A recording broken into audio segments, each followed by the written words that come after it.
Floodlights washed the Nevada desert in hard white light, turning the sand into a pale shimmer that stretched for miles.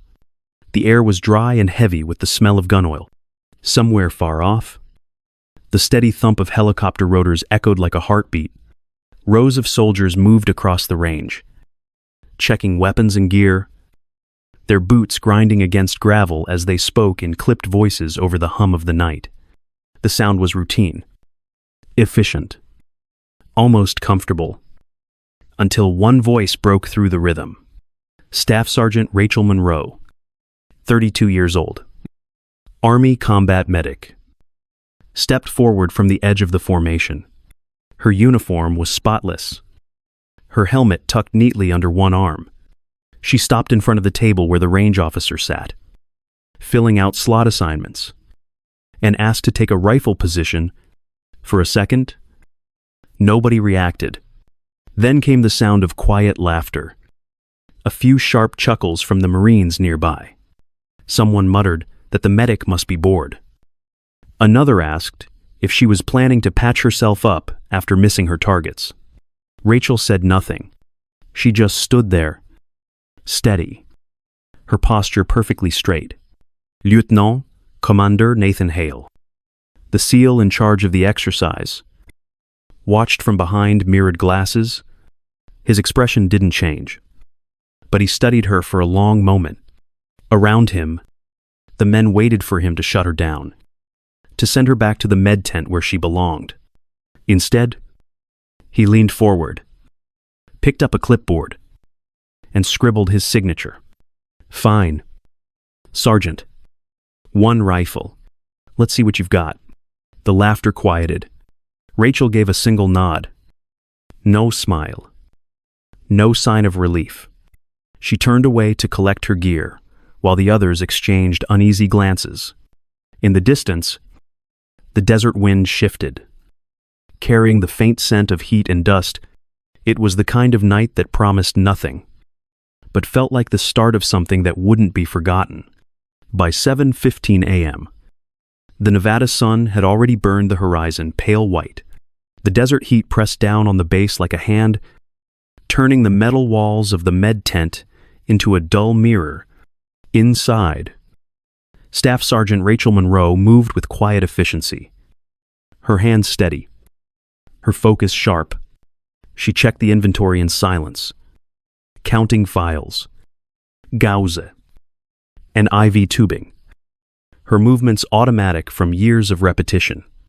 The faint scar on her wrist caught the light for a moment, a small curve of pale skin against tan, the kind of mark that raised questions no one dared to ask.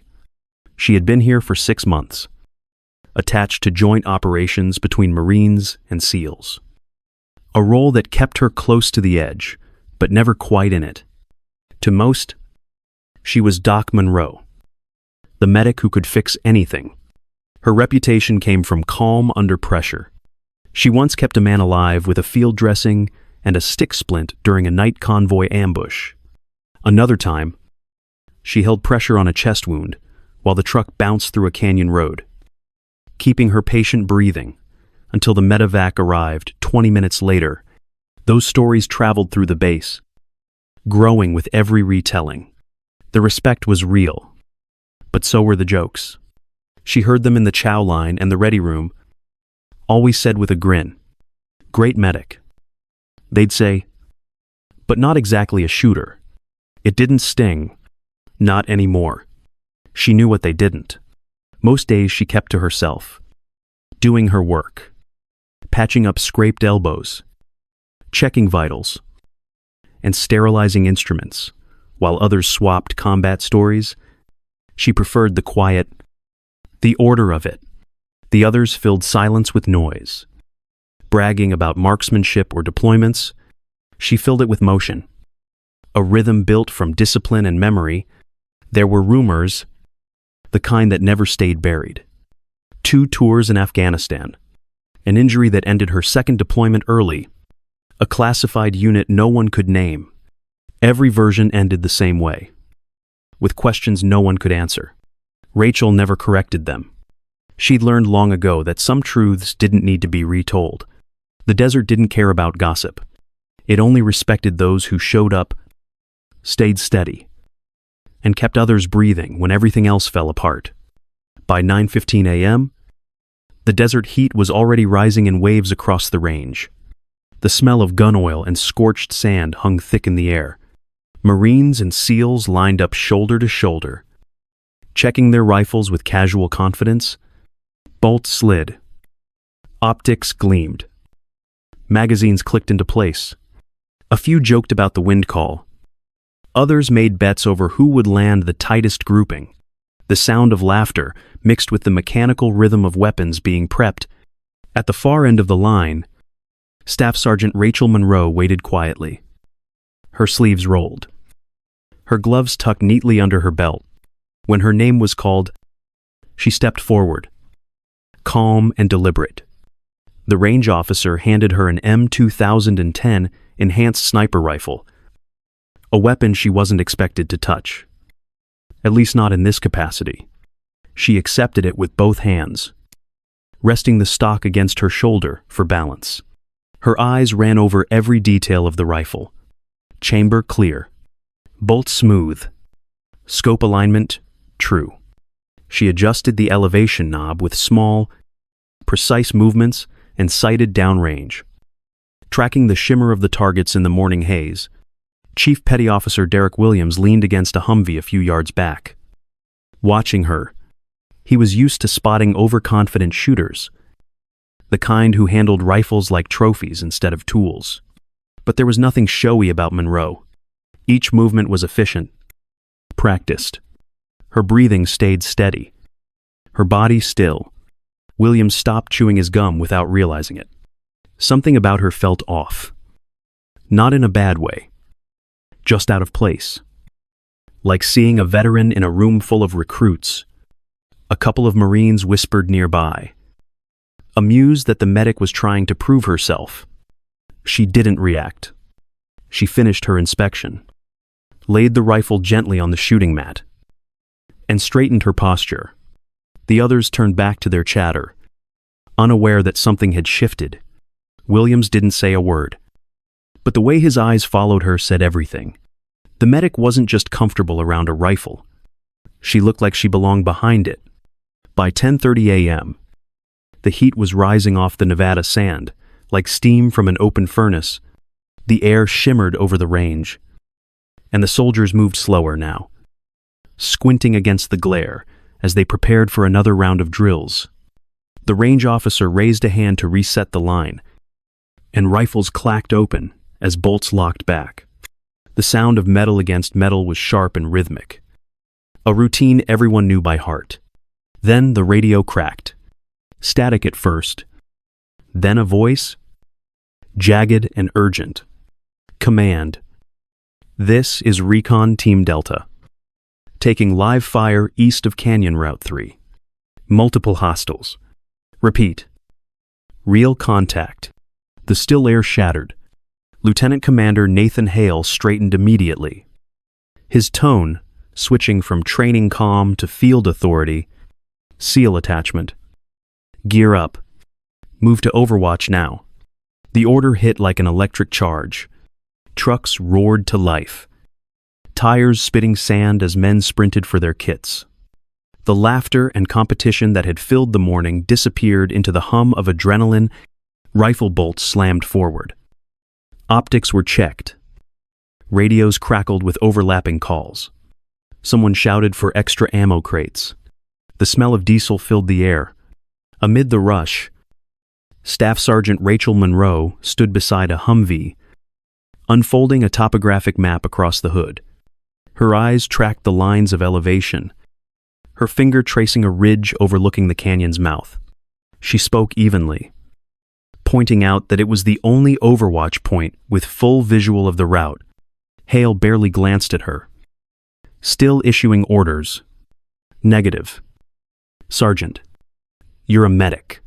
Stay put. Rachel didn't move. She looked at him once and said, calm but final. That Delta wouldn't last 10 minutes without overwatch through that wind tunnel. Engines revved as the SEALs mounted up. Dust whipped around them. filling the air with grit. Hale turned to her, his jaw tight. Irritation and disbelief mixing in his eyes. For a moment, the only sound was the wind and the trucks idling. Then he exhaled, slow and resigned. "Fine. Sergeant, your call?" Rachel nodded once, slinging her pack over her shoulder. The others sped toward the canyon while she walked the other way, toward the ridge, her steps steady in the storm of motion. The ridge overlooked the canyon, like a wall of stone rising above the chaos below.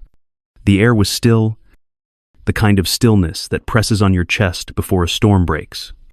Staff Sergeant Rachel Monroe dropped her pack onto the dirt, unrolled the shooting mat, and set the M2010 enhanced sniper rifle in front of her. The weapon's matte finish caught a trace of sunlight, the barrel already warm to the touch. She extended the bipod, adjusted the stock against her shoulder, and sighted downrange. Through the glass, the canyon wavered in the heat. She unlocked a black rifle case beside her, the metal latch worn from years of use. Inside lay a custom-built rifle, darker, heavier, shaped by time and precision. The engraving was faint, but still visible, a coiled viper wrapped around a Roman numeral 7. Chief Petty Officer Derek Williams froze where he stood, his body half-turned, as if caught between disbelief and recognition. He had seen that symbol once, years ago, on a file that didn't exist. He didn't speak. He just watched. Rachel moved with quiet certainty. She pulled a small range flag from her kit and let it flutter in the light breeze. The wind shifted east at 8 knots. She counted her breathing, waited for the rhythm to settle, then adjusted the elevation dial 2 clicks. Her voice came through the comms, even and calm. "Recommend repositioning 10 degrees west. No hesitation. No wasted words." The line stayed silent for a few seconds before Hale's reply came through. "Copy that. Teams moving." The scope image steadied. Rachel exhaled, her heartbeat slowing with the motion of her finger against the trigger. The rifle cracked. A low, clean sound that rolled across the canyon. A second later, the radio confirmed the hit. First hostile down. The Marines nearby went still. Their joking gone. She didn't flinch. She just reset her sights, adjusted the wind call by half a click, and took the next shot. The sound echoed again, sharp and final. Second, sniper neutralized. Williams stared, the faint tremor of awe replacing his usual calm. He'd seen expert marksmen before. This was different. There was no rush, no thrill in her face, only focus. Each shot came from a place deeper than training, like memory resurfacing. Around here, the desert seemed to hold its breath. The medic who wasn't supposed to be there had just turned the battlefield quiet. The range had fallen silent. The sound of gunfire had faded minutes ago. But the echo of Rachel Monroe's last shot still seemed to hang in the air. Brass casings shimmered in the sand like flecks of sunlight, the heat rising off them in thin waves. The Marines stood frozen along the firing line, eyes darting toward the medic, who wasn't supposed to know how to shoot like that. No one spoke. Even the wind felt cautious, brushing across the ridge with a low whisper. Chief Petty Officer Derek Williams walked toward her slowly, his boots crunching against gravel. He stopped a few feet away, studying her as she knelt behind the rifle, making small adjustments to the scope as if the world around her hadn't changed. When he finally crouched beside her, his voice was low, careful. He asked what Viper 07 meant. Rachel didn't look up. She said it quietly, the words barely carried by the wind. "An old unit doesn't exist anymore." Williams frowned, his gaze drifting to her wrist as she steadied the rifle.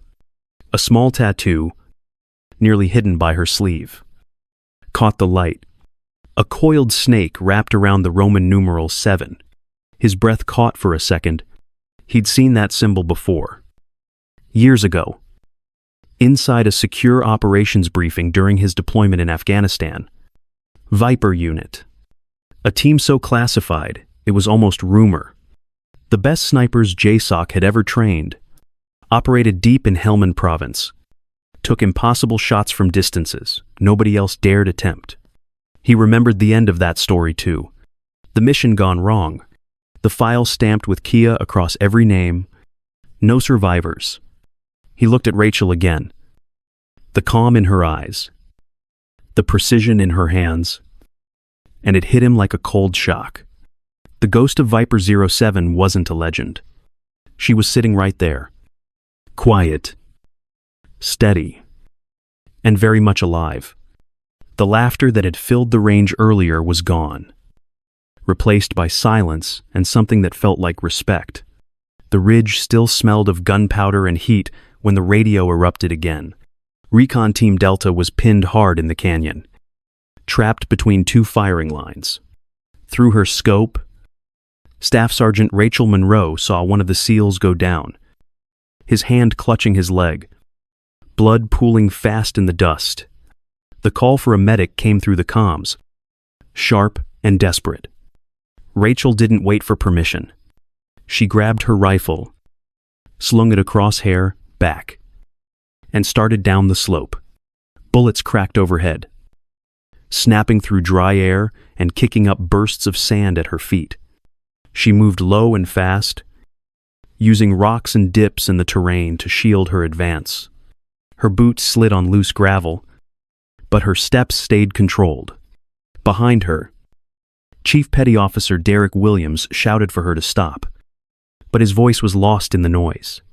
A second later, his M4A1 opened up, short, controlled bursts to cover her movement. Rachel didn't look back.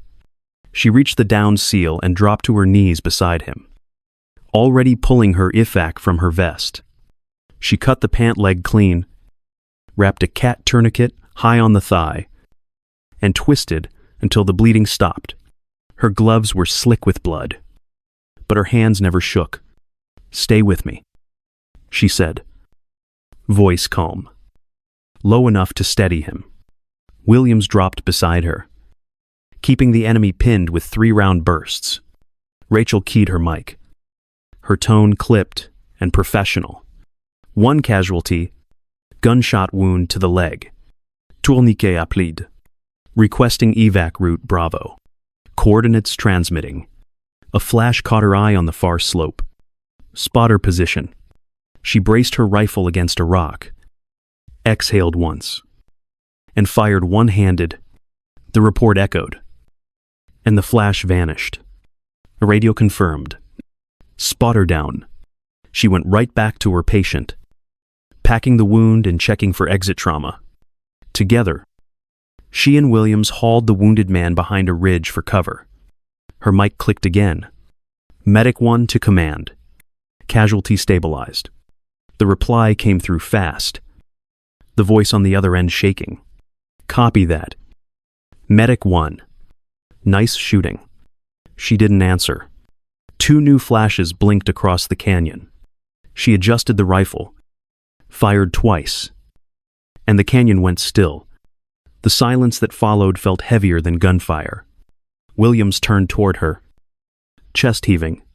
He had seen courage before, but nothing like this. The medic sat beside her patient, checking his pulse, eyes steady on the field. The calm in her face didn't look like confidence. It looked like memory. In that moment, he knew she wasn't just a medic who could shoot. She was something else entirely. The firefight had ended, leaving the canyon still and heavy. Spent brass lay scattered across the ridge. The faint tick of metal cooling in the heat, mixing with the distant hum of helicopter rotors. The dust hung motionless in the air, tinted gold by the lowering sun. Commander Nathan Hale climbed the ridge, his boots sinking into loose sand. His uniform was streaked with grit, his eyes sharp. still searching for threats that no longer existed. He stopped a few feet from Staff Sergeant Rachel Monroe. She was sitting on the ground, wiping her rifle with slow, careful strokes. Her face was calm, her breathing steady, but her eyes stayed fixed on the canyon below. Hale watched her for a long moment, the quiet stretching between them.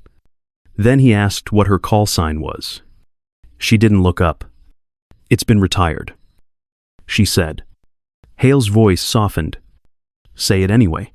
For a few seconds, the wind carried nothing but the sound of sand shifting underfoot. Then Rachel lowered the cloth, her fingers resting on the rifle's worn metal. Her voice came out low but certain. "Viper 07. The words hung there, like a spark in still air. Nobody moved. Hale blinked once, the weight of memory settling on his face. Around them, the Marines and SEALs froze mid-motion, realizing what they had just heard. Every one of them knew the name, Viper 07, the sniper who had once saved an entire joint task force in Helmand Province, then disappeared, refusing the medal because civilians had been caught in the crossfire. Hale took a slow breath, then removed his cap, holding it over his heart. The others followed without a word. The ridge filled with silence, the kind that felt sacred. The desert wind moved through them, lifting the dust, carrying with it the quiet return of a legend who had never wanted to be found. By 6:20 a.m., the desert had turned pale gold. The first light stretched across the sand, touching the ridge where the battle had taken place. The canyon below was still, broken only by the faint whir of helicopters returning to base. Staff Sergeant Rachel Monroe sat on the ridge with her rifle laid across her knees. The bolt was locked open, the barrel clean. She wiped it once more with a dry cloth. Movements slow and deliberate. The metal caught the morning light, reflecting a soft glint that faded as quickly as it appeared. Commander Nathan Hale approached from behind, his boots leaving shallow prints in the sand. His uniform was still streaked with dust from the day before, his M4A1 slung across his chest. He stopped beside her without speaking at first, just watching her work. Then he lifted his rifle, holding it out by the barrel, offering it to her like a quiet salute. "You've earned this," he said. Rachel studied it for a long moment before shaking her head. "Not anymore. My fight's over." Hale stood there for a while, the silence between them almost heavier than words. Finally, he nodded once. "Maybe so," he said, "but you reminded them what strength really looks like." His voice was calm, the kind that carried meaning without weight. Rachel gave a small nod back, her eyes on the horizon. The light touched her face, soft and tired but peaceful. Behind them, the Marines and SEALs who had once mocked her stood scattered across the range. No one spoke. They just watched her pack her gear, the medic bag on her shoulder, the rifle slung low across her back. As she walked past, they stepped aside without needing to be told. No salutes, no applause, just quiet respect. The desert wind picked up, tugging at her sleeve as she moved toward the base. The laughter that had filled the air only a day ago was gone, replaced by something deeper. Every man on that ridge knew what they had seen. Not just a medic, not just a shooter, a soldier who had chosen peace after earning the right to fight. By 9:15 a.m., the base had returned to its rhythm. The sound of diesel engines rolled through the air. Boots struck the gravel, and distant gunfire echoed from the training range. The desert had swallowed the noise of the battle as if it had never happened. Inside his office, Commander Nathan Hale sat behind his desk, the blinds half drawn against the rising sun. Dust floated in thin streaks of light, while the steady click of keys filled the room. His report was almost finished. He stopped at one line, the cursor blinking beside it. Overwatch support credited to Staff Sergeant Rachel Monroe. Medical unit attached. He read it twice. then leaned back in his chair. Chief Petty Officer Derek Williams stepped in, his uniform clean, but his expression tired. He glanced at the screen and frowned. "You're not adding her call sign," Hale shook his head slowly. "Some legion deserve peace, not headlines." His tone was quiet. Final. Williams nodded once and left without another word. Hale sat there for a moment longer, then saved the file and closed it. The report was complete, but the story would stay between those who had seen it. Outside, the med tent was alive with movement. Rachel worked with her sleeves rolled up, tending to a young Marine with a shoulder wound. Her hands were steady, her voice low but calm. When she finished, she gave the soldier a reassuring nod and moved to the next cot. The rifle that had turned the tide sat locked away in an armory crate, a thin layer of dust gathering on its surface. Sometimes she passed by and paused, resting her hand lightly on the metal. Not regret, not pride, just remembrance. The desert wind moved through the tent, tugging her sleeve and revealing the faint outline of a viper coiled around the Roman numeral 7. The mark caught the light for an instant, then faded back into shadow. As quiet as the woman who carried it,